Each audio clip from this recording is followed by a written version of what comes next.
You know what is one of my biggest pet peeve? Cilantro? No. Well, yes, but no. No. For this one, what I'm talking about actually is the fact that, okay, there is this friend that I've got. The friend is not my pet peeve, but it is the fact that he's got this in his head, right? That I'm a night person and I'm a night owl. He's not wrong. But every time when it comes to planning something that is in the morning or doing something in the morning, oh my goodness, I get all these derisive comments, right? It's like, oh, I'm not going to be present. I will not be awake. And that even if I'm there, he's like, oh, your brain's probably not going to be working. Has that ever happened? My brain stopped working most of the time. But What? Okay, I mean, I I'm not get going to that. say anything about that, but like, Well, no. This is what bugs me. What bugs me, right? Is the fact that, yes, I agree. I'm a night owl. If given the choice, I would rather stay up late all night than wake up early. But does he know that I wake up at 6 o'clock every morning to exercise? Does he know that I start work at 7:30 every day? I have morning meetings. I'm present. I contribute. So am I a night owl? Yes, but still. And this is why it's like every time I have a conversation with him, and somehow or other, I don't know why, it comes out to this point about being in the morning or being at night. And then I get this really condescending, derisive comments about the fact that I'm a night owl, and it bugs me. he's basically stereotyped that night owls are active only at night. So it's very black and white for him, right? Clear cut. Night owls, because they're only active at night, therefore they cannot be intelligent in the morning. So therefore, you are non-functional in the morning. Yeah, and it's like, well, yes. So it's not the night owl bit, it's the fact that I've been stereotyped and I've been put in the box, and it's frustrates me. But while I'm currently functional, because we are it's not 7 o'clock in the morning, I'm going to introduce this podcast. Live in the Grey is a Mums at the Table podcast where we try to understand what makes us tick and how it impacts our lives and relationships. Be that as a parent, partner, or peer. Both Faith and I, Melody, have an interest in psychology, but I'm going to be clear, we're not experts. And if it's not already and if it's I'm just going to keep that in because I think it makes a really good blooper. okay, But you want to try that again? where do I start from? Rewind. And if it's not already obvious, today we're talking about stereotypes. And we could say that stereotypes is another form of labeling. Yep. So your example of night owl versus functional, non-functional, right? I'm sharing an example where someone completely bought into a stereotype and they assumed that people with depression are always confined to the bed, they are huddled under blankets, they are never leaving the house, they cry, they neglect basic hygiene. And I was told, Faith, you can't possibly have mental health issues because you wore makeup today and you left the house today. And here's the twist. It came from a GP. No. Oh my goodness. This is terrible. This is like, how did you time travel back to the 1600s and see a GP then? Okay, you know what? This kind of thing happens in life sometimes. And I just want to clarify, I did get the help I needed in the end. I'm in a good place now. Okay, so, but this happens. This happens with labels. It happens with stereotypes, And see, right? I think that it's funny and not funny, right? Because like, yes, at the same time, there is that stereotype, but then yet at the same time, you were trying to get a label as well. You're trying to get a stereotype, correct? Because Yeah, because the label that I was trying to get was, I hope that label would get me access to help, get me access to resources that would give me the help that I thought I would need. so it's like, I'm hating having a label and hating having a stereotype because it puts me in a box. Whereas you wanted a label to get the help you need. It's, this whole labeling people kind of thing and diagnosing people, right?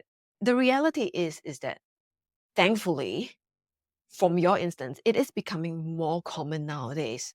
So we know a lot more. So it's a lot easier for us to label people, not easier for us to diagnose and put people with the labels that they are depressed, they are on the spectrum, on the ADHD. People are more open to doing that diagnosing because we know more. But And then they can get the help that they need. yes, but you know what? For me, this is my concern. I guess maybe because of what I experienced, right? What I'm worrying about this labeling is that it will end up putting people in a box and therefore not letting them reach their full potential. By way, let's just have uh, an example. People who are Okay. labeled ADHD, kids who are labeled ADHD, can be stereotyped and pigeonholed, and people will go, "Oh, they're not going to perform well at school."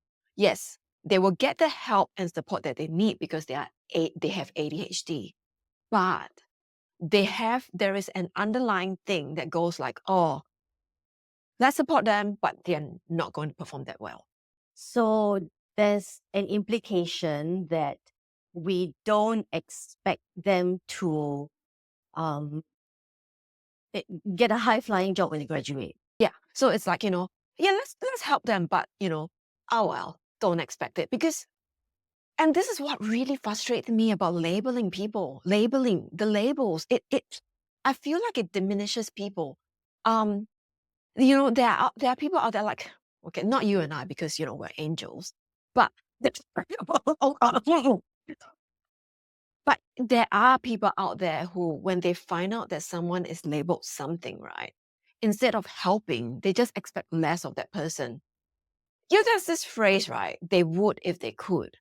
And it's meant to be a good phrase, but they weaponize it and they use it where they go, yes, they have this diagnosis, so we're going to give them the help that they need, but don't expect too much because they would if they could. Yeah, so we talked about they would if they could in our last conversation. And for me, that phrase is not so much a way to excuse responsibility or to diminish potential, but when I tell myself they would if they could, it's more like a way to help me stop blaming and access compassion, and that's it. And that's really good. And I definitely agree with you because yes, it does help me access that compassion as well. I mean, let's talk about what we said in the previous episode, right? Where we're talking about how fat people are viewed as lazy and therefore they are lacking the will. But actually, what they are lacking is the skill. So they would if they could, which just helps us to access that compassion and gives them that skill because we know that they're lacking in skill. Um, and that they behave the way that they're behaving or not achieving what they want to achieve because they don't have that skill. So we help to skill them up. But as I mentioned, there are people out there who will ignore all of that as well. And then they will simply dismiss someone or expect less of them.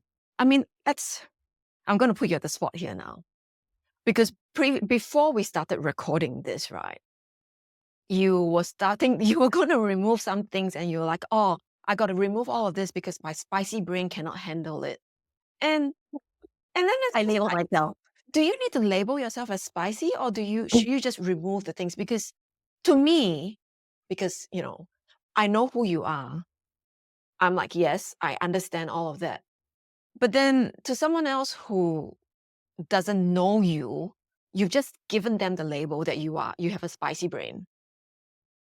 And you were being protective of me because when you asked me, do you need to label yourself? What I heard was, be careful because also when you label yourself, are you also putting yourself into a box, right? To a Because certain extent. because you don't know what that person is thinking. Like the person suddenly went, oh, Faith has a label.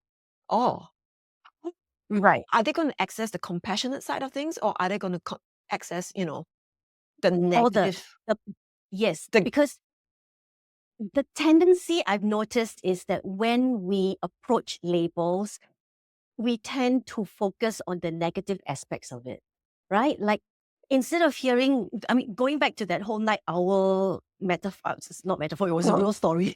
The whole night owl story, right? bugbear. Like now we don't hear, oh, Melody's a night owl, therefore how brilliant will she be at night? How a live wire she will be, right? Because those are also aspects of that particular label. But instead we hear, oh, she won't function in the morning or she'll be late in the morning, right? So it's like between the two binaries, we tend to go down the negative path, right? Oh, So yeah. then the question is, if we give someone a label or give ourselves a label, will we be will we be accessing compassion, or will we be giving someone, or will we be giving ourselves the keys to a negative path? And yeah, you're right. It does seem to go down the negative side of things because that's what bugs me, right? If he goes like, "Oh, you're a night owl. Let's meet at night," or "Oh, you're so great at night," it it will bug me It will be a less. very different story, right? And the other problem with labels that I feel is that they can become self-fulfilling prophecies. So you call a kid stupid, right? Or you tell them, okay, maybe not stupid because that's too extreme. But say for example, we say that they're not sporty, or they're not a numbers person, or whatever it is. It can lead to a child believing that they are indeed whatever you've labeled them as. Mm-hmm. Yeah, and we talk about labels of stereotypes, right? And they might hold a bit of truth, but it's only one part of the story. And when we latch on to that one aspect and we let it define the whole narrative, that narrow perspective prevents us from seeing the full spectrum, right, of someone's abilities. Like we're talking about life in the gray. So you've got black, you've got white, and if you hold on to only black and white, then you don't get to see the whole spectrum of everything. But I still think that labels help us to recognize shared experiences, because for a lot of individuals, and this is my personal experience, that labels don't have to be a cage, because labels can really be a key to accessing support and resources that might otherwise be missed. And so I think the gray here is this. It's a it's more of having like a growth mindset as opposed to a fixed mindset. So instead of saying, labeling, saying that, oh, you're not good at maths or I'm not a numbers person, it's more of I haven't learned it yet. And that's Right, the gray. Because just right, because you're labeled something, like for me, just because I'm labeled a night owl doesn't mean that I can't perform in the morning. right. And so just because you're not good at maths and it's not your strong suit, it doesn't mean that you're doomed to never be able to do algebra or statistics. I mean, there's workarounds, right? We have calculators now. Or the bench. For me, it's not that labels in and of itself are good or bad. They can open doors. They can provide support. They can also box us in. There was a point in time where, yes, I was looking for a label and I was looking for a diagnosis. And then my therapist helped me to realize that um, I was already using healthy coping mechanisms to deal with the stresses in my life. And then um, getting labels was at that point perhaps purely academic, because it would not have changed the way I was managing my mental health. So it just it was just another way to understand my journey, right? Yeah, without defining who I could be. And I think that's the thing. Labels, yes, labels are helpful. Labels do provide you with understanding. But I guess it's also being careful as to who that label is revealed to or who uses that labels. And Mhm. also being mindful about the fact and reminding yourself of the fact that, labels don't have to define you. In the end, it is still just one piece. And that's something that I discovered is it's just one piece. The label was not going to be a magical solution for me, which is what I was hoping for. I think on hindsight, I realized that I was hoping the label would be a magic solution, that once I know how to name it, I can then, it can be like a dragon that I can slay. But it was just one piece of a puzzle, and it would not have been a magical solution to know what to name it. I still had to do a lot of homework. And that is because I am more than a label. We are more than our labels. They don't define our worth. They don't define our values, our experiences and our choices and who we are. Yeah, it's so much more. So I may be a night owl, but I'll see you at 6 o'clock in the morning. Fully functional. Fully functional, yes, I should add, that. All right, with that, I'm going to wrap up this episode. If you've enjoyed our chat today, please give us a thumbs up or 5-star rating. Leave a comment and hit that subscribe button. Life in the Grey is a Moms at the Table podcast. So if you want to reach out to us, the best way is through the Moms at the Table social channels. We'd love to hear from you, and we'll see you next month.